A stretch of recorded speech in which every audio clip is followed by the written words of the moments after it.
Science ने हमें ढेर सारे साइंटिस्ट दिए हैं, या यूं कह सकते हैं ढेर सारे साइंटिस्ट ने मिल करके हमें साइंस दिया है। इन सब के योगदान के बाद भी हम कितने साइंटिस्ट को याद रख पाते हैं। इन्हीं साइंटिस्ट में एक नाम ऐसा है जिन्होंने पहली बार टेलीस्कोप का आविष्कार कर दुनिया को चौंका दिया था। ऐसे टीचर जिनकी शिक्षा की वजह से उनके मरने के 250 साल बाद भी उन पर बैन लगा रहा। गैलीलियो गैलीली, ये वो दो शब्द हैं जिनके बारे में आज हम जानेंगे। नमस्कार दोस्तों, आज हम जानेंगे आधुनिक विज्ञान के पिता महान वैज्ञानिक गैलीलियो गैलीली के बारे में, और आप देख रहे हैं आरो स्पेस। तो चलिए स्टार्ट करते हैं। गैलीलियो का जन्म इटली के पीसा शहर में 15 फरवरी 1564 को हुआ था। अपने 6 भाई बहनों में गैलीलियो सबसे बड़े थे। गैलीलियो जब 8 साल के हुए तो उनका परिवार फ्लोरेंस चला गया, पर गैलीलियो नहीं गए और वोलम्ब्रोसा में अपनी पढ़ाई की। एक इंटरेस्टिंग बात जो कि गैलीलियो गैलीली के नाम के बारे में है, गैलीलियो गैलीली उनका ये नाम कैसे पड़ा। पहले गैलीलियो का सरनेम गैलीली नहीं था। उनके एक एंसेस्टर थे गैलीलियो बोनायुटी, जो कि काफी बड़े फिजिसिस्ट, प्रोफेसर एंड पॉलिटिशियन थे। उनके ऑनर में गैलीलियो का नाम गैलीलियो गैलीली पड़ा। गैलीलियो एक म्यूजिकल फैमिली से बिलोंग करते थे। उनके परिवार में सभी संगीत के शौकीन थे। गैलीलियो की स्कूलिंग के बाद जब वो 19 साल के थे, उन्होंने अपने पिताजी के कहने पर यूनिवर्सिटी ऑफ पीसा में मेडिकल की स्टडीज़ के लिए एडमिशन ले लिया। मेडिकल की पढ़ाई करते समय एक दिन उन्होंने एक अलग चीज़ नोटिस करी। उन्होंने देखा कि ऊपर की दीवार पर जो कैंडलर लगा हुआ था वो हवा की वजह से आगे पीछे घूम रहा था। कुछ कैंडलर्स बड़ी तो कुछ छोटी आर्क बना रहे थे। गैलीलियो ने अपनी हार्ट बीट के सहारे कैंडलर्स का रोटेट करने का टाइम मेज़र किया तो पता चला कि कैंडलर्स छोटी आर्क बना रहे हो या बड़ी, एक फुल रोटेशन में उनको सेम ही टाइम लग रहा था। फिर वही एक्सपेरिमेंट उन्होंने पेंडुलम के साथ भी किया और सेम रिजल्ट निकला। एंड इसके 100 साल बाद इसी कॉन्सेप्ट का इस्तेमाल करके एक्यूरेट क्लॉक्स एंड वॉचेस भी बनाई गई। इस इंसिडेंट के बाद गैलीलियो की दिलचस्पी मैथमेटिक्स में और भी ज़्यादा बढ़ती चली गई और फिर वो मैथमेटिक्स एंड नेचुरल फिलोसॉफी ज़्यादा पढ़ने लग गए मेडिकल से। और फिर मैथमेटिक्स में ज़्यादा इंटरेस्ट आने के बाद गैलीलियो खुद ही यूनिवर्सिटी से बेदखल हो गए और ग्रेजुएशन के पहले ही कॉलेज ड्रॉप आउट हो गए। कॉलेज ड्रॉप आउट के बाद पैसे कमाने थे तो गैलीलियो मैथमेटिक्स की प्राइवेट ट्यूशन पढ़ाने लग गए। और फिर 1576 में गैलीलियो वोलम्ब्रोसा में पढ़ाया करते थे और वहाँ पर उन्होंने अपनी पहली बुक ला वैलेंसिटा लिखी। इस बुक में बैलेंस की मदद से रिलेटिव डेंसिटी को ढूंढने के आर्किमिडीज के मेथड की जानकारी दी गई थी। एंड उससे बड़ी बात, इस बुक के बाद गैलीलियो अपने आप से वाकिफ़ हो चुके थे और अपने एम्बिशन की तरफ और भी फोकस्ड हो गए।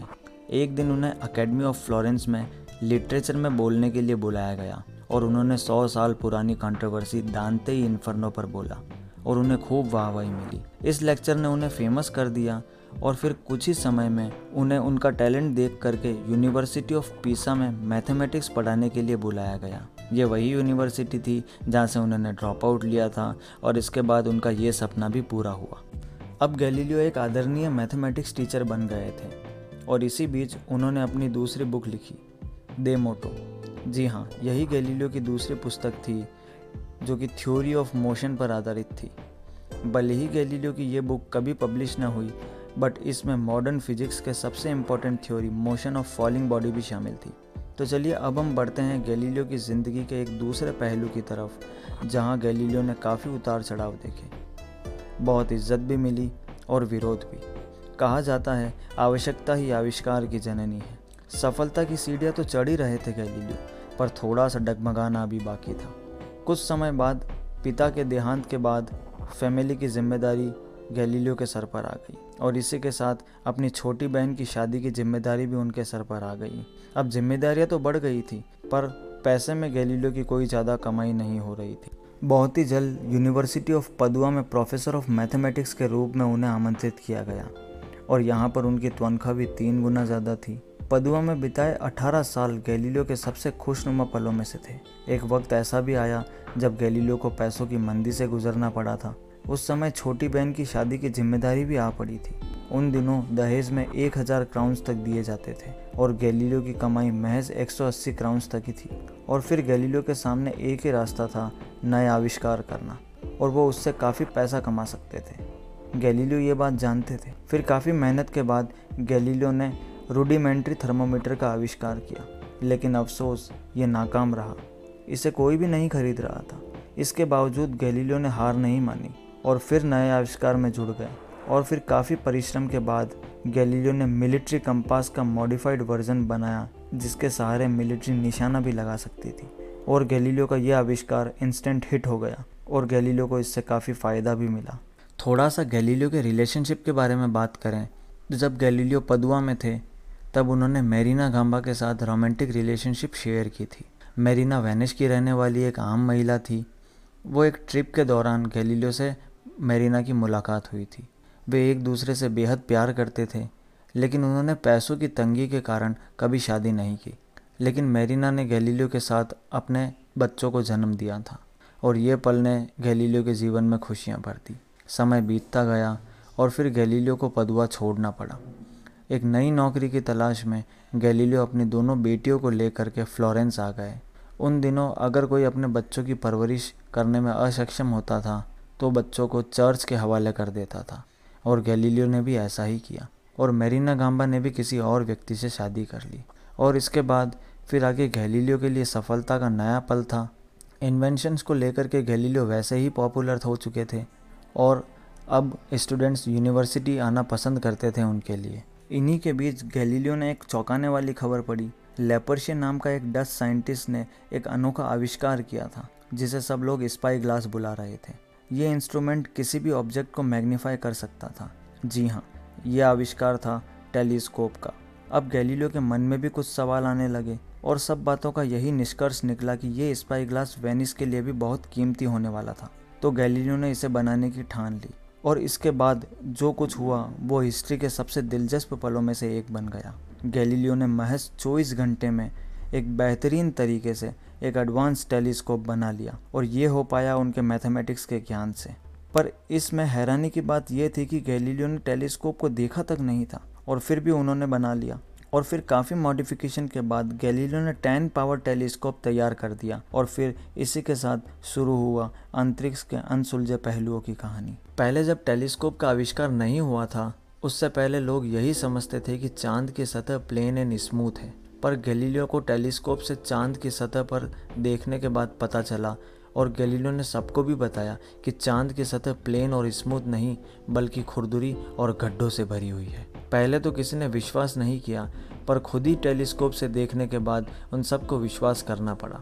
और फिर धीरे धीरे समय बीतता गया और गैलीलियो ने अपने टेलीस्कोप को और भी एडवांस बना लिया और एक दिन अपने 30 पावर टेलीस्कोप से प्लैनेट जुपिटर की ओर देखने लगे और बोले, वीडियो को लाइक कर दीजिए। आपके छोटे से क्लिक से हमारा हौसला बना रहता है और इसी हौसले से हम आपके लिए नए इंटरेस्टिंग टॉपिक्स पर वीडियोस लाते रहेंगे। ये गैलीलियो नहीं, मैं बोल रहा हूँ। जैसे ही गैलीलियो ने 30 पावर टेलीस्कोप से जुपिटर की तरफ देखा और थोड़ा ध्यान लगाने के बाद उन्हें यह विश्वास नहीं हुआ कि उन्होंने जुपिटर के 3 मून्स को खोज निकाला था। यह भी किसी आविष्कार से कम नहीं था। गैलीलियो ने उनका नाम मेडिसन स्टार्स रखा था। थोड़े समय तक ऐसे ही अंतरिक्ष को ऑब्जर्व करते करते गैलीलियो के जहन में एक बात आई कि अगर अर्थ के अराउंड ऐसे प्लैनेट्स नहीं घूमते, इसका मतलब ये है कि सोलर सिस्टम का सेंटर अर्थ नहीं है। उन्हें खुद को ये बात नहीं पता थी। पहले सब लोग यही मानते थे कि अर्थ ही सोलर सिस्टम का सेंटर है और सूरज समेत सारे ग्रह अर्थ का चक्कर लगाते हैं। इसके 100 साल पहले निकोलस कोपरनिकस ने भी यही कहा था कि अर्थ सोलर सिस्टम का सेंटर नहीं है और पृथ्वी और सारे ग्रह महज सूरज का चक्कर लगाते हैं। उस समय कोपरनिकस और आज 100 साल बाद गैलीलियो गैलीली की इस थ्योरी को चर्च एंड समाज ने मानने से इनकार कर दिया गया और उन्हें विरोधी का करार दे दिया गया। इसने गैलीलियो को और आत्मविश्वास से भर दिया और बिना वक्त गवाए गैलीलियो ने अपनी सारी डिस्कवरीज को अपनी अगली बुक द स्टेरी मैसेंजर में छाप दिया।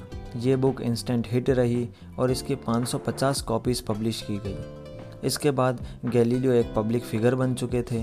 कुछ लोग उनकी बातों पर सहमत थे, उनकी बातें मानते थे और कुछ समाज के नाम पर उनका विरोध करते थे। इस समय तक गैलीलियो को father of observational astronomy, father of modern physics, father of scientific method and father of modern science भी कहा जाने लगा।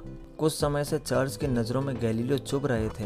वजह थी गैलीलियो की कोपरनिकस थ्योरी को मानने की। चर्च ने यह तक कह दिया था कि गैलीलियो चर्च से बगावत कर रहे हैं।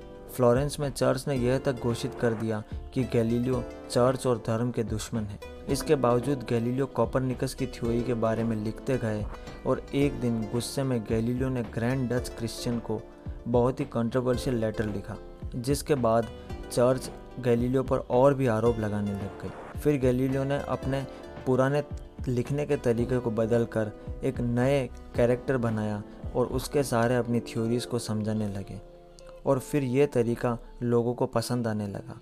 थोड़ा समय तक ये चला और फिर आक्रोश में आकर चर्च ने 68 साल के गैलीलियो को रोम बुलाकर अपनी गलती मानने को कहा और उन्हें आजीवन चर्च की बंदिशों के साथ हमेशा अपने घर में कैद रहने को कहा गया, जहां वो किसी से बात नहीं कर पाएंगे और केवल कुछ ही लोगों से मिल पाएंगे। 68 साल के गैलीलियो की उम्र धीरे धीरे और बढ़ने लग गई और अब शरीर ज़्यादा साथ नहीं दे रहा था। इन्हीं दिनों गैलीलियो के जीने का सहारा उनकी बेटी की भी मौत हो गई और अब बूढ़े अकेले गैलीलियो बुढ़ापे के चलते अपनी आंखों की रोशनी भी गंवा बैठे थे। फिर कुछ इस तरह उम्र बीतती गई और 1642 में the legend of Galileo Galilei की मौत हो गई। पर चर्च की नाइंसाफ़ी ने गैलीलियो की आखिरी इच्छा अपने पिता जहां दफन हुए थे वहीं उन्हें दफन करने की वो भी पूरी ना हो सकी। गैलीलियो के मरने के उसी साल रिवोल्यूशनरी साइंटिस्ट सर इज़ैक न्यूटन का जन्म हुआ और उन्हें गैलीलियो गैलीली का पुनर्जन्म भी कहा गया। गैलीलियो गैलीली के मरने के 250 साल बाद उन पर लगाए गए बैन को खारिज किया गया और इसी तरह गैलीलियो गैलीली की कहानी आप और हम में से हमेशा कोई ना कोई याद दिलाता रहेगा। और इसी के साथ आप हमेशा मोटिवेटेड रहें, सफलता की राह पर बढ़ते रहें, हमेशा कुछ करते रहें। आपके सपोर्ट के लिए आपको तहे दिल से धन्यवाद।